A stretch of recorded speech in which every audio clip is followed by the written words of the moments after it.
अगर आप भी आज कनाडा का विजिटर वीज़ा अप्लाई करने जा रहे हैं, तो आपको जानना है कि आपकी कनाडा विजिटर वीज़ा में इस डॉक्यूमेंट का क्या एक इम्पॉर्टेंट रूल है और ये कैसे मैनेज होना चाहिए। इस डॉक्यूमेंट का नाम है CA report, chartered accountant report, net worth report.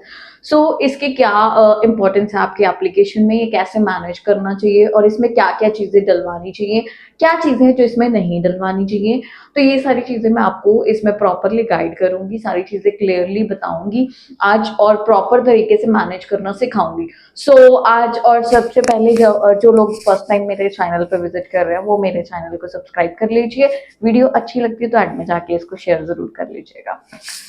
जैसे कि आप लोग मुझे तो जानते ही हैं, मेरा नाम ज्योति वर्दी है, मैं पैरामाउंट सर्विसेज से हूँ। आज की वीडियो है स्पेशल आपके लिए सीए रिपोर्ट, नेटवर्थ रिपोर्ट कि इसकी क्या इंपॉर्टेंस है अगर हम कनाडा का विजिटर वीजा अप्लाई कर रहे हैं।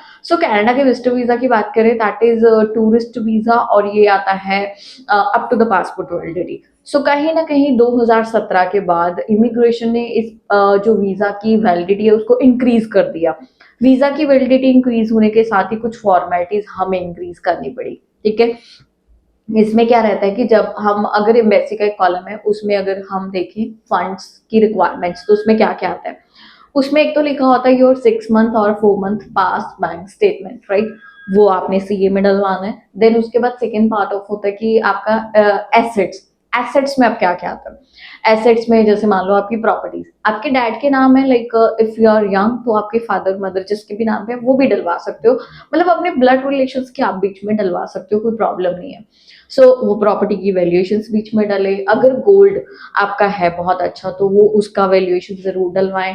अगर आपका लाइक आप किसी बहुत बड़े बिजनेसमैन है और आपका कुछ ऐसा काम है जिसमें आपको स्टॉक कैरी करके रखना पड़ता है, तो उस स्टॉक की डिटेल्स भी जरूर दें। अगर आपने इन्वेस्टमेंट्स कर रखी है, जैसे कईयों ने म्यूचुअल फंड में करी होती है, एसआईपी करी होती है, या मतलब कहीं पे भी इन्वेस्टमेंट्स करी हुई हैं, तो वो लोग इन्वेस्टमेंट्स भी डलवाएं। एंड अगर आपने मतलब आपका एग्रीकल्चर है तो 1 साल की कम से कम उसमें इनकम भी डलवाएं, इनकम चार्ट जरूर बनवाएं।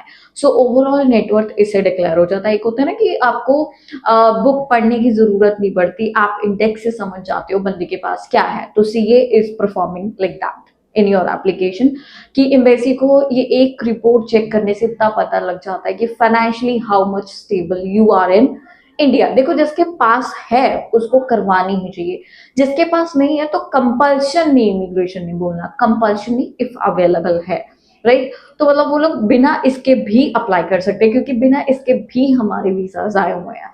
तो आपको अगर है तो उसको अच्छे से प्रेजेंट करना है, राइट। अगर नहीं है तो नॉर्मल तरीके से भी आप लोग अपनी जो एप्लीकेशन है उसको प्रोसीड कर सकते हो।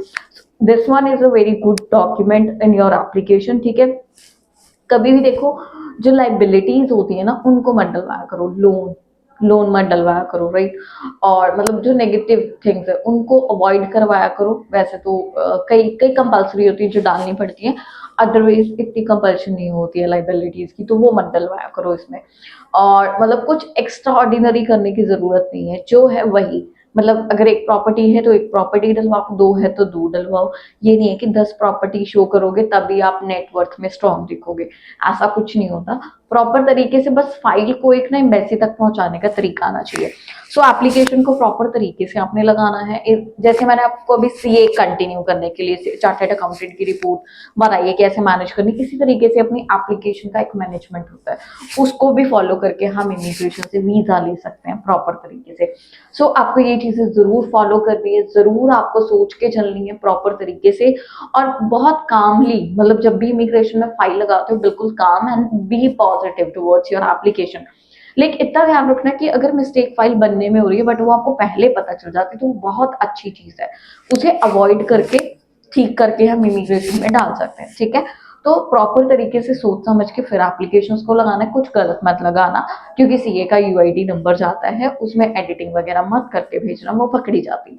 तो प्रॉपर तरीके से इमिग्रेशन में अपनी एप्लीकेशन को अपलोड करना, और नहीं है तो नकली लगाने की जरूरत नहीं है, मत लगाओ, फिर अवॉइड कर। नहीं है तो राइट, जिसके पास चीज है ही नहीं है तो वो कहाँ से लेके आएगा। लेकिन जस्ट ट्राई, राइट। तो प्रॉपर तरीके से अपनी इमिग्रेशन में एप्लीकेशंस को भेजो। और अगर आपको लगता है ये वीडियो आपके लिए इंफॉर्मेटिव है, इसको आगे से आगे जरूर स्प्रेड करना अपने लोगों के साथ प्रॉपर तरीके से। Thank you so much.